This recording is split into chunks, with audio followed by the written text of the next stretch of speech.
We are on set with Michael Eames, president of Penn Music, a Los Angeles-based music publishing company, and a contributor, of course, to five-star Music Makeover. Tell us, just for our viewers, what is music publishing in a nutshell? How much time do you have? Yeah, really. Music publishing, there are administrative aspects of music publishing and there are creative aspects. The administrative, even though at some level the word administrative is a bit boring, it's incredibly crucial in the publishing world that you kind of have your administrative stuff straight. You know, what's important is that everyone has to understand that everything that they create is a piece of property. You know, it's our intellectual property. So the aspects of publishing that pertain to copyright, you have to protect what you've put all this time and energy and money, frankly, into creating. So there's a process by which you go through protecting that, and then there's a process that you need to go through to monetize it. You know, there's a whole system that I talk about in the publishing section where, you know, everyone to receive royalties from performing, whether it be live performance or performance on television, radio, internet, you name it, you need to be a member of a performing rights society. So I talk about how you need to join as both a writer and a publisher, and then you need to register your songs. There are other agencies and companies that you need to register your songs with in order for you to be able to collect the money that you should get from your works. That's the simplest way of describing things on the administrative side. And then on the creative is, you know, it's so incredibly hard to get on the radio these days. And that's a whole nother book in its own entirety.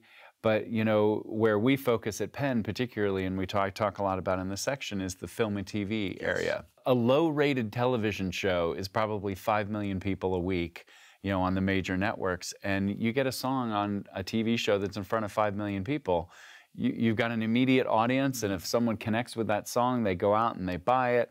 I mean, there's an art to, it's tied a bit into Bobby's section on promotion, but you know, a lot of publishing is, all right, you've created this thing, you've protected it, you've done everything that you need to monetize it. Well, now you need to go out and you need to sell it.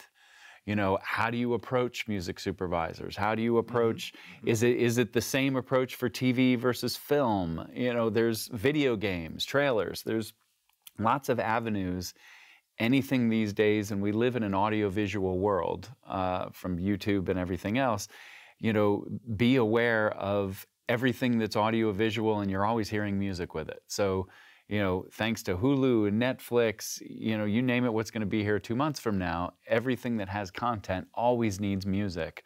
So I start to address, you know, how you can go about doing that, things you should keep in mind, even when you're writing your song, and as well as recording it, as Eric talks about. It all ties in together to ultimately, can you create the most commercial and marketable piece of art that captures what you meant to say on the artistic side, but is commercial so that it can appeal to the widest possible audience, and someone will hear that and say, oh my God, I need that in my commercial, my TV episode, my film, whatever.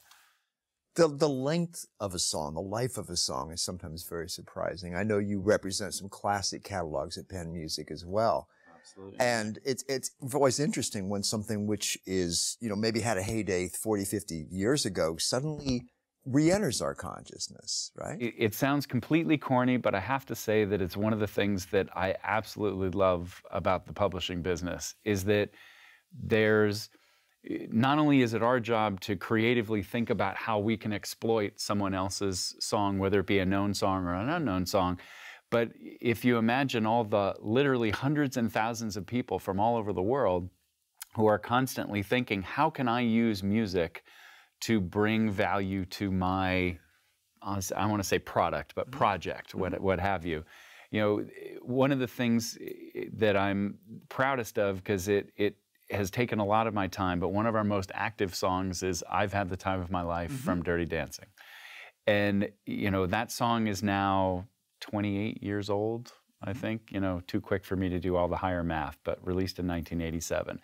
And still, the amount of activity on that song is just mind-blowing. From all over the world, I must get, you know, at least 5 to 10 requests a week, you know, on that song from every walk of life, whether it be, again, a film, a TV commercial.